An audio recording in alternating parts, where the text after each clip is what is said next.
The first rays of dawn painted the waters of Manila Bay crimson on May the 1st, 1898, as Commodore George Dewey stood on the bridge of the USS Olympia, his weathered hands gripping the rail. The morning mist clung to the water, like ghostly shrouds, but through it the Spanish fleet lay anchored in perfect formation. 7 vessels that would either make or break America's nascent imperial ambitions. Dewey's steel-gray eyes surveyed the enemy ships with the calculating gaze of a predator sizing up its prey. "Gentlemen," Dewey called to his officers, his voice cutting through the humid morning air like a blade. "Today we write history with cannon fire." The American Asiatic Squadron had sailed through the night, slipping past the Spanish coastal defenses under cover of darkness. Now, as the sun climbed higher, revealing the full scope of their audacious mission, Dewey's 4 cruisers and 2 gunboats prepared to engage a force that had ruled these waters for over 3 centuries. The Spanish Empire, once master of the seas, would face its reckoning in these tropical waters. Captain Charles Gridley, commander of the Olympia, approached his Commodore with a mixture of anticipation and barely controlled excitement.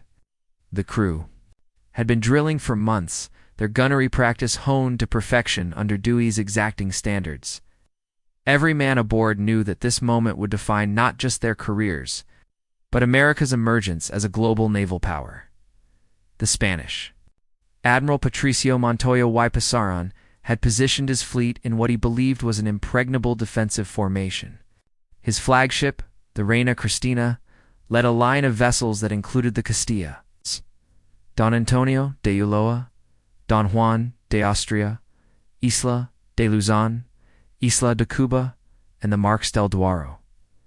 Behind them, the guns of Cavite Arsenal and the batteries at Manila stood, ready to support the fleet with devastating crossfire, as referenced in naval historian Admiral French Ensor Chadwick's comprehensive work, The Relations of the United States and Spain.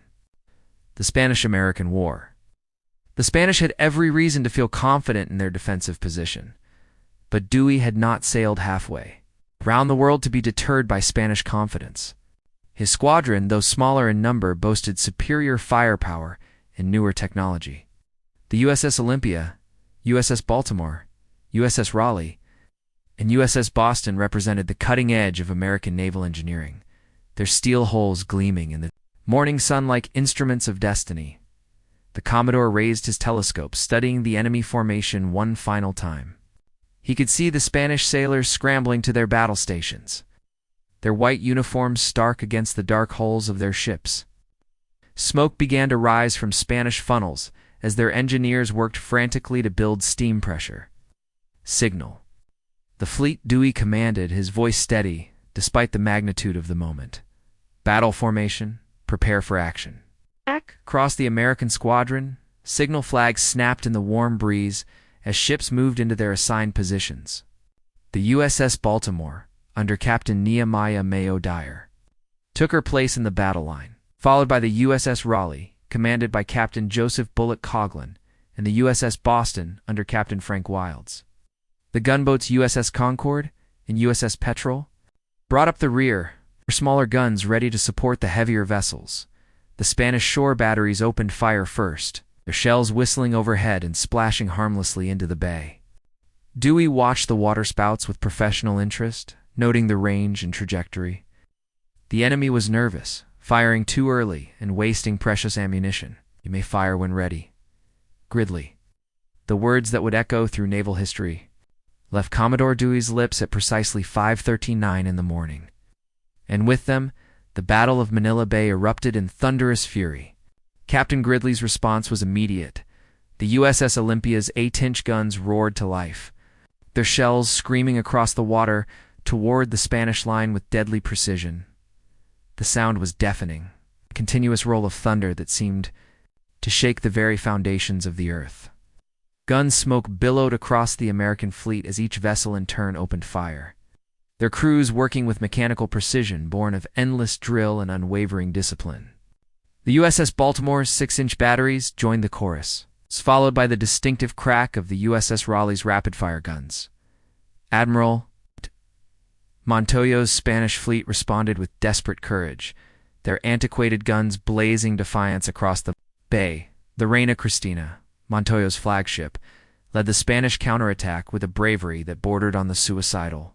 Her obsolete Hontoria guns sent shells toward the advancing American line. But the range was too great and their powder charges too weak to penetrate the modern armor of Dewey's cruisers. The disparity in technology became apparent within minutes of the opening salvo. While Spanish shells fell short or passed harmlessly overhead, American gunfire found its mark with devastating accuracy. The USS Boston's gunners, under the expert direction of Captain Wilds, scored hit after hit on the Spanish vessels. Their shells tearing through wooden hulls and iron plating with equal ease. Lieutenant Carlos Calvo aboard the Spanish cruiser Castilla watched in horror as American shells began to find their range. The first hit sent a shudder through his ship that he felt in his bones, followed by the screams of wounded men and the acrid smell of burning wood and flesh. The Spanish crew fought with the courage of their ancestors, but they were armed with weapons from a bygone era against enemies who represented the future of naval warfare. The American formation executed a complex tactical maneuver that would be studied in naval academies for generations to come. Dewey ordered his ships to steam in an elliptical pattern, allowing each vessel to bring all its guns to bear on the Spanish fleet while presenting a moving target to enemy gunners. The maneuver required precise coordination and seamless communication between ships, a testament to the months of training that had prepared the Asiatic squadron for this moment. Aboard the USS Olympia, Chief Gunner's mate Thompson called out corrections to his gun crews as they adjusted their aim based on the fall of shot. The American gunnery was methodical and devastating, each salvo walking closer to its target until the inevitable hit brought destruction and chaos to Spanish ranks. The superior American fire control systems, using the latest in range-finding technology, gave Dewey's gunners an overwhelming advantage in the deadly mathematics of naval combat. The Reina Cristina, Montoya's proud flagship, bore the brunt of American fury. Hit after hit tore into her superstructure, starting fires that her damage control parties could not contain. Her forward gun mount was destroyed in a spectacular explosion that sent debris cascading into the bay, while her engine room took a direct hit. It filled the compartment with scalding steam and left her dead in the water. Spanish shore batteries. At Cavite, Arsenal joined the fight, their heavy guns sending up towering waterspouts around the American ships. But Dewey had anticipated this, and his elliptical course kept his vessels at the extreme range of the coastal artillery, while allowing his own guns to maintain devastating fire on the anchored Spanish fleet. The USS Concord and USS Petrel, the smallest vessels in Dewey's squadron, proved their worth by engaging the Spanish gunboats with rapid and accurate fire. Their lighter armament was perfect for dealing with the smaller Spanish vessels, and their crews fought with the same professional excellence that characterized the entire American force.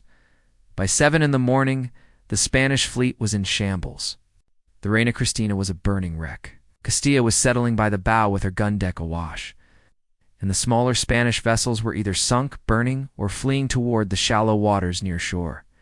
The morning air was thick with smoke, and the cries of wounded men, while debris from shattered ships floated across the blood-tinged waters of Manila Bay. At 7:35 in the morning, an extraordinary thing happened in the midst of one of naval history's most decisive battles. Commodore George Dewey ordered a ceasefire. The guns that had thundered across Manila Bay for nearly 2 hours fell silent, their crews standing by their weapons in disciplined readiness while smoke drifted across the water like morning fog. "Signal all ships," Dewey commanded from the bridge of the USS Olympia. "Cease firing and retire from action." The order puzzled many of his officers, but Dewey had received a disturbing report from his ammunition officers. The USS Olympia had reportedly expended much of her ammunition for the 5-inch guns, and prudent naval doctrine demanded a reassessment of the tactical situation before continuing the engagement.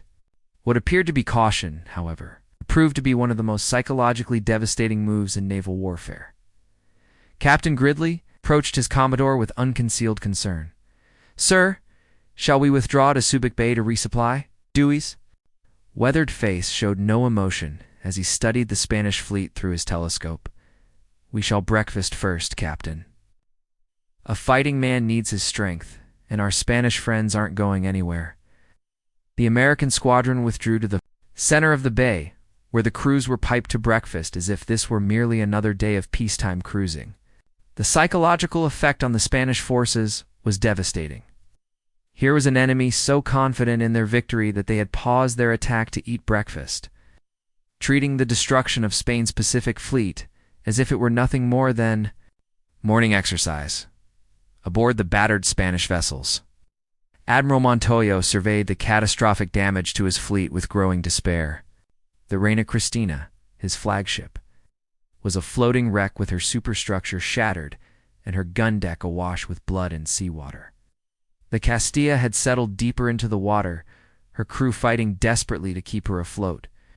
The Don Antonio de Ulloa listed heavily to port, while the smaller vessels of his fleet had either been sunk outright or driven aground in the shallows. Spanish casualties were mounting by the hour.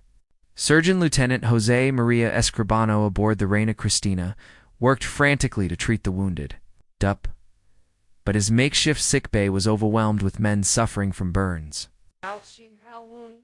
and the psychological trauma of facing modern naval gunfire with obsolete weapons.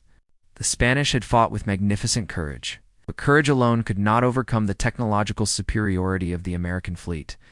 As detailed in the official Spanish naval records held in the Archivo General de la Marina in Madrid, Admiral Montoya faced an impossible tactical situation with the stoicism expected of a career naval officer. Meanwhile, the American crews enjoyed their breakfast with the calm professionalism that had characterized their entire performance. Aboard the USS Baltimore, Captain Dyer used the respite to assess his ship's condition and redistribute ammunition. His damage control parties reported only minor injuries from Spanish shell fragments, while his gunnery officers confirmed that their weapons remained in perfect working order. The USS Raleigh had suffered the most damage among the American vessels. Single Spanish shell had penetrated her hull below the waterline, but her damage control parties had quickly plugged the hole and pumped out the flooded compartment. Captain Coghlan reported his ship ready for continued action, a testament to both American engineering and the superior training of his crew. During this remarkable breakfast interlude, Dewey consulted with his staff officers about the ammunition situation. Chief of Staff Lieutenant Thomas M. Brumby reported that earlier estimates had been overly conservative. The fleet retained more than sufficient ammunition to complete the destruction of the Spanish force. The USS Olympia's 5-inch guns had indeed expended much of their ready ammunition, but the ship's magazines contained plenty of reserve shells. The Commodore allowed himself a slight smile as he absorbed this information. The tactical pause had served its purpose perfectly, while allowing his crews to rest and regroup while demonstrating American confidence to both the Spanish forces and the thousands of Filipino civilians who watched from the Manila waterfront. The psychological impact of this casual breakfast would be felt throughout the Spanish colonial empire. As the American crews finished their meal and returned to battle stations, Spanish observers in Manila could only watch in growing horror. The enemy had paused their attack not from necessity, but from choice, a demonstration of complete tactical dominance that spoke louder than any diplomatic note. The message was clear. America had arrived in the Pacific, and the old order was about to change forever. At 11:15 in the morning, Commodore Dewey gave the order that would seal Spain's fate in the Pacific. Signal all ships, resume action. American guns roared back to life at 11:15, their thunder even more devastating than before. Commodore Dewey had used the morning respite not just to feed his crews, but to perfect his tactical approach. The second phase of the Battle of Manila Bay would be marked by precision fire and systematic destruction that left no doubt about the outcome. Target the Castilla, Dewey ordered, his voice carrying clearly across the USS Olympia's bridge, despite the renewed gunfire. She's their strongest remaining vessel. The Spanish cruiser Castilla, under the command of Captain Luis Cadarso, became the focal point of American fury. Already damaged from the morning's bombardment, she faced a concentrated barrage that no wooden warship could hope to survive. Captain Cadarso, knowing his ship's fate was sealed, ordered his crew to fight to the last shell. embodying the tragic courage that marked Spain's final stand in the Pacific. The USS Baltimore's gunners had found their rhythm, their shells falling with metronomic precision on the Spanish line. Captain Dyer walked among his gun crews, offering quiet words of encouragement and tactical guidance. His men responded with professional excellence, the rate of fire increasing as they gained confidence in their superiority over the Spanish vessels aboard the Spanish flagship. Admiral Montoyo made the agonizing decision to transfer his flag to the smaller cruiser Isla de Cuba. The Reina Cristina was beyond saving, her fire spreading despite the heroic efforts of her damage control parties. As the admiral's boat pulled away from his dying flagship, many of his sailors wept openly, not from fear, but from the shame of seeing their proud vessel reduced to a floating pyre. The destruction of the Castilla provided one of the battle's most dramatic moments. Captain Cadarso, refusing to surrender his command, continued firing his remaining guns, even as American shells tore his ship apart around him.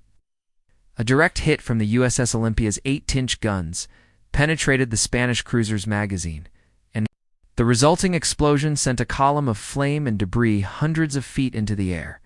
Captain Cadarso died at his post. His body never recovered from the inferno that consumed his ship. Spanish shore batteries at Cavite made their final, desperate contribution to the defense of Manila Bay. Their gunners, many of them Filipino conscripts, fighting for colonial masters they had little reason to love, maintained a steady, if ineffective, fire against the American squadron. Their obsolete guns could not reach Dewey's ships at combat range, but their crews continued firing until American shells silenced their batteries one by one. The USS Petrel, smallest of the American warships, distinguished herself by engaging the Spanish gunboats in the shallow waters near shore. Commander Edward Perry would maneuver his vessel with skill and daring, using his ship's shallow draft to pursue fleeing Spanish vessels into waters where the larger American cruisers could not follow. The Petrel's rapid-fire guns made short work of the Spanish gunboats, adding to the growing tally of enemy vessels destroyed by noon. The Spanish fleet had ceased to exist as a fighting force. The Reina Cristina burned fiercely at her anchor, the Castilla had exploded and sunk, and the remaining Spanish vessels had either been destroyed or had fled to the protection of Manila's harbor defenses. The Don Antonio de Ulloa capsized after, taking multiple hits below the waterline, while the Don Juan de Austria grounded herself on a reef to prevent her complete loss. Spanish casualties were catastrophic. Over 160 Spanish sailors had been killed, with more than 200 wounded. Many of the casualties came from the magazine explosion that destroyed the Castilla, while others fell victim to the devastating accuracy of American gunfire. Spanish medical facilities in Manila were overwhelmed with wounded men, their primitive surgical equipment inadequate for treating the traumatic injuries inflicted by modern naval artillery. In stark contrast, American casualties were remarkably light. The entire Asiatic squadron had suffered only 8 men wounded and not a single death. The USS Baltimore reported 3 men injured by shell fragments, while the USS Boston had 2 wounded. The disparity in casualties reflected not just superior American technology, but also the tactical brilliance of Dewey's battle plan and the professional excellence of his crews. The psychological impact of this lopsided victory extended far beyond Manila Bay. Spanish colonial administrators throughout the Pacific watched in horror as reports of the battle reached their isolated outposts. The myth of Spanish naval invincibility, already weakened by recent defeats, lay shattered in the wreckage of Montoyo's fleet. Filipino revolutionaries, led by Emilio Aguinaldo, saw in America's victory the opportunity they had long awaited to throw off Spanish rule. As the smoke cleared and the guns fell silent, Commodore George Dewey surveyed a transformed world. In 6 hours of fighting, the United States Navy had announced America's arrival as a Pacific power and effectively ended Spanish colonial rule in the Philippines. As the afternoon sun beat down on Manila Bay, Commodore Dewey surveyed his complete and total victory with the satisfaction of a master craftsman viewing his finest work. The Spanish fleet lay destroyed, their proud vessels either sunk, burning, or driven aground in the shallows. Not a single American ship had been lost, and casualties were so light as to seem miraculous. The United States had won not just a battle, but an empire. Signal the Spanish shore batteries, Dewey commanded from the bridge of the USS Olympia. Demand their immediate surrender, or we shall reduce Cavite Arsenal to rubble. The Spanish response came swiftly. A white flag appeared over the arsenal, followed by similar signals from the remaining coastal defense positions. Spanish military commanders, having witnessed the systematic destruction of their Pacific fleet, recognized the futility of further resistance against an enemy who could deliver such devastating firepower with apparent ease. Captain Coghlan of the USS Raleigh was dispatched with a boarding party to take formal possession of Cavite Arsenal and its naval facilities. What they found there told the story of Spanish colonial decline in stark detail. The arsenal's guns were obsolete there. Ammunition was of poor quality, and the facility itself had been allowed to deteriorate through years of budgetary neglect. Spain's Pacific Empire had been running on borrowed time, and Dewey's guns had simply presented the final bill, the human cost of Spanish defeat became apparent as American medical personnel went ashore to assist with casualties. Surgeon Commander Maynard Laird of the USS Olympia organized relief efforts for Spanish wounded, displaying the humanitarian traditions of the United States Navy even in the aftermath of total victory. Spanish casualties were treated with the same care given to American personnel, earning grudging respect from their former enemies. Admiral Montoyo, his flag now flying from the barely operational Isla de Cuba, faced the bitter duty of surrendering what remained of his command.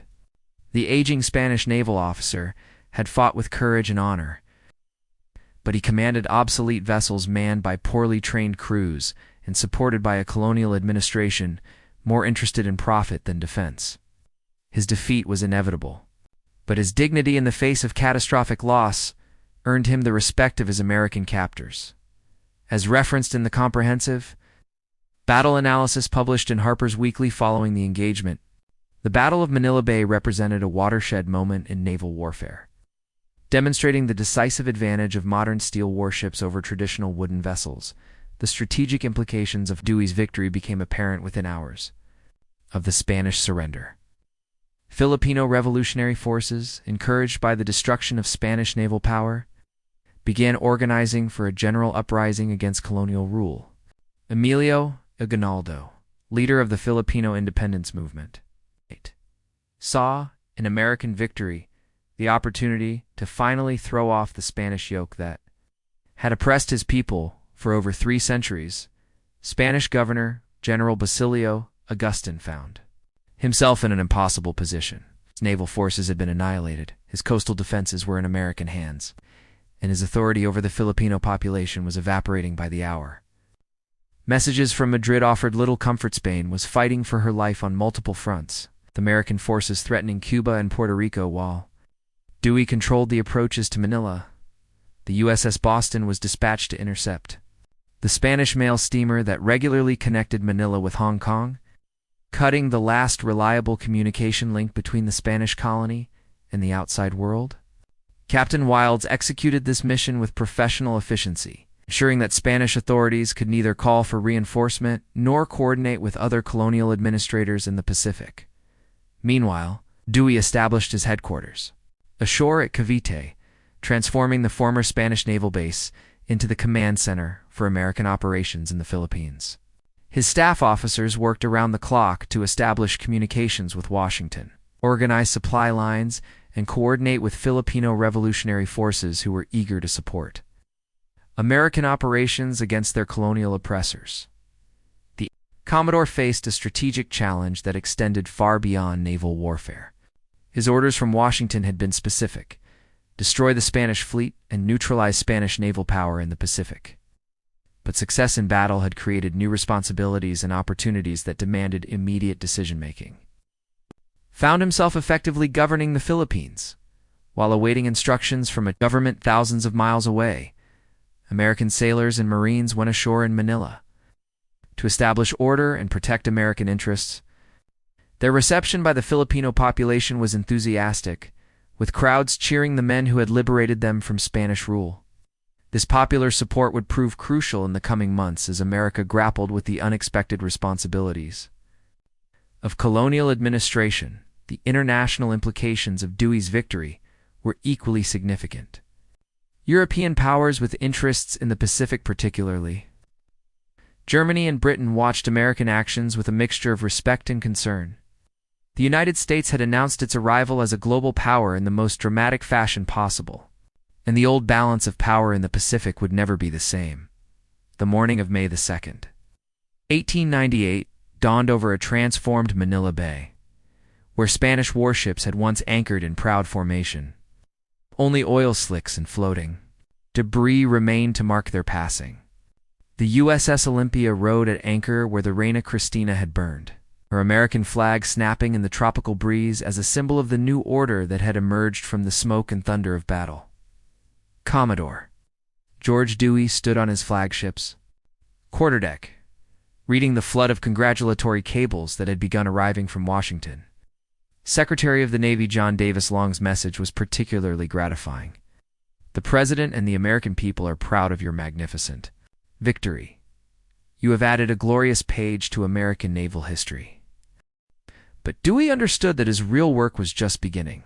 Victory in battle had been the easy part. Now came the complex task of translating military success into lasting political advantage. The Commodore had effectively conquered an empire in 6 hours of fighting, but holding it would require diplomatic skills that had never been tested in the curriculum of the Naval War College.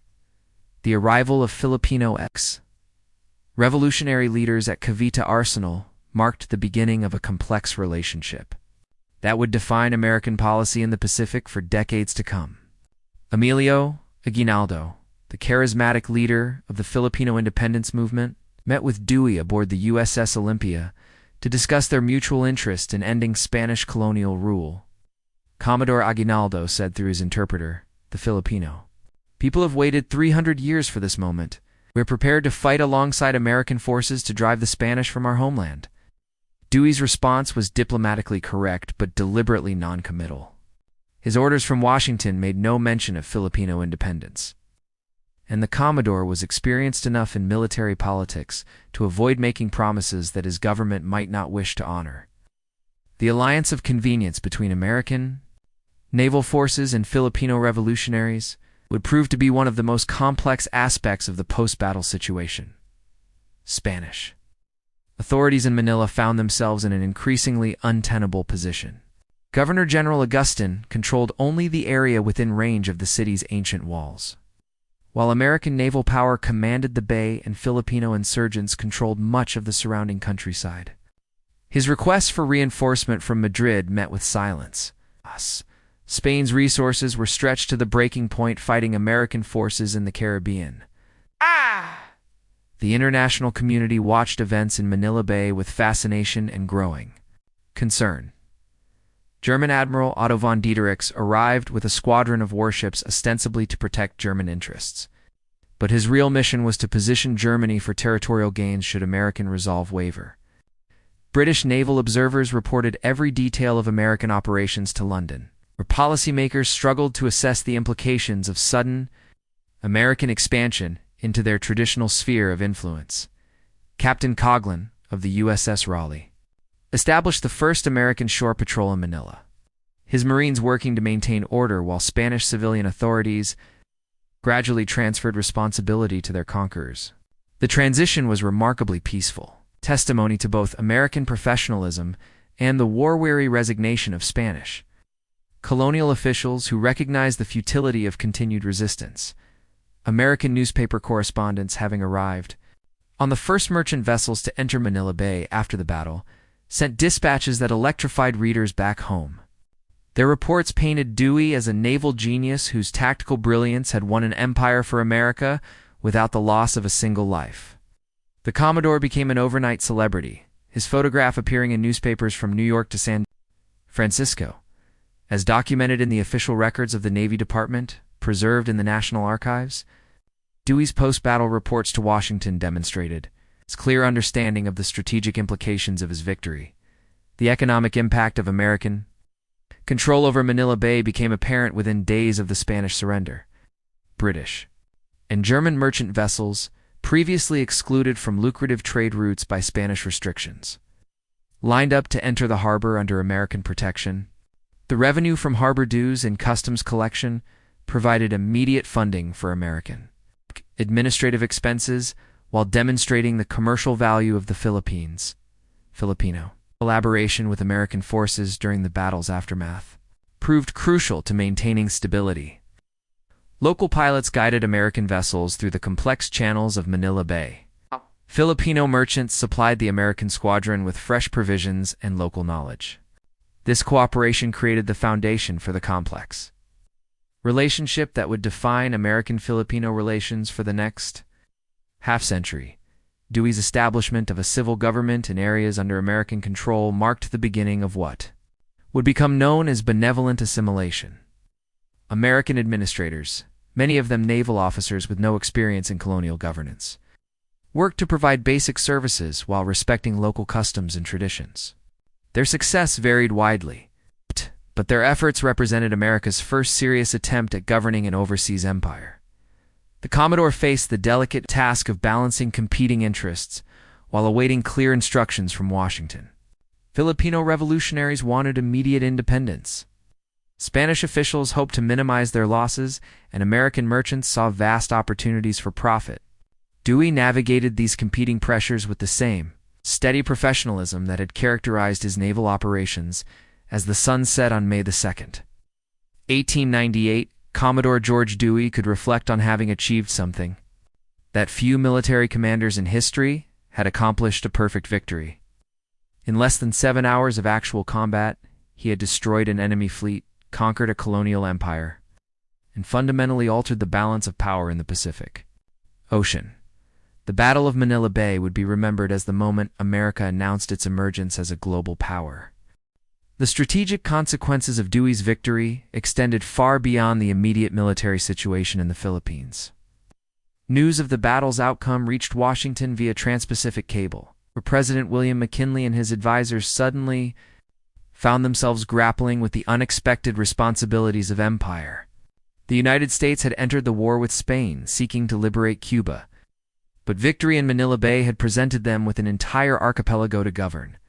Congressional response to the victory was overwhelmingly positive, with senators and representatives competing to praise Dewey's tactical brilliance and the professional excellence of the United States Navy. The Commodore was promoted to Rear Admiral by special act of Congress. His subordinate commanders received appropriate recognition for their roles in the victory. The USS Olympia herself became a symbol of American naval power. Her image appearing on everything from postage stamps to political campaign buttons. Spanish reaction to the disaster at Manila Bay was one of stunned disbelief followed by grudging acceptance of strategic reality. Admiral Cervera's assessment from the Caribbean was brutally honest. We have lost the Philippines, and we must now concentrate our remaining resources on defending what can still be defended. Spain's colonial empire, built over 3 centuries of exploration and conquest, was crumbling under the weight of American industrial and naval superiority. The international implications of American victory continued to reverberate throughout the Pacific region. Japan, still emerging from centuries of isolation, watched American expansion with particular interest. The Meiji government recognized that Dewey's victory had created a new power balance in the Pacific, one that would require careful diplomatic navigation. Japanese naval officers studied every detail of the Battle of Manila Bay, learning lessons that would influence their own naval development for decades to come. European colonial powers found themselves forced to reassess their positions throughout the Pacific.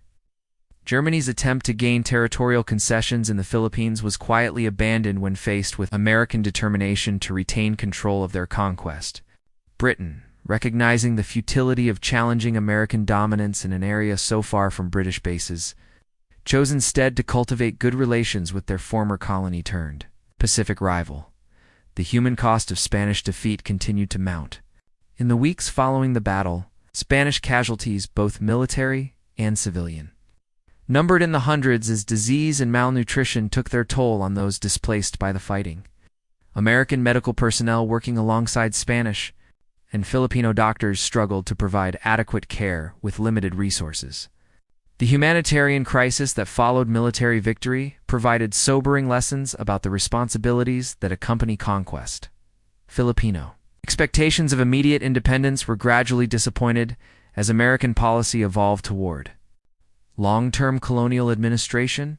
Emilio Aguinaldo's relationship with American authorities grew increasingly strained as it became apparent that the United States intended to replace Spanish rule rather than simply eliminate it. The seeds of future conflict were sown in these early misunderstandings about American intentions. Admiral Dewey established the Asiatic Squadron as the permanent guardian of American interests in the Pacific, transforming what had been a small collection of aging warships into the foundation of America's Pacific Fleet. His success at Manila Bay justified massive naval expansion programs that would see American shipyards launching new battleships and cruisers at an unprecedented rate. The victory had proved the value of naval power in ways that no amount of theoretical argument could have accomplished. The Battle of Manila Bay marked the end of one era and the beginning of another. Spain's three-century dominance in the Pacific was finished, replaced by American power that would shape the region's development through 2 world wars and beyond. The tactics and technology that had given Dewey his victory would be studied and refined, leading to even more devastating naval battles in the decades to come. As Dewey's flagship rode at anchor in Manila Bay, her crew could take pride in having participated in one of the most decisive naval battles in American history. They had demonstrated that American industrial might, combined with professional naval excellence, could challenge and defeat any rival. The thunder of their guns on that May morning had announced America's arrival as a Pacific power, and the echoes would be heard around the world for generations to come. The legacy of Manila Bay lived on in the steel hulls and trained crews of the great Night Fleet, in the naval bases that dotted the Pacific, and in the strategic thinking that would guide American policy through the 20th century.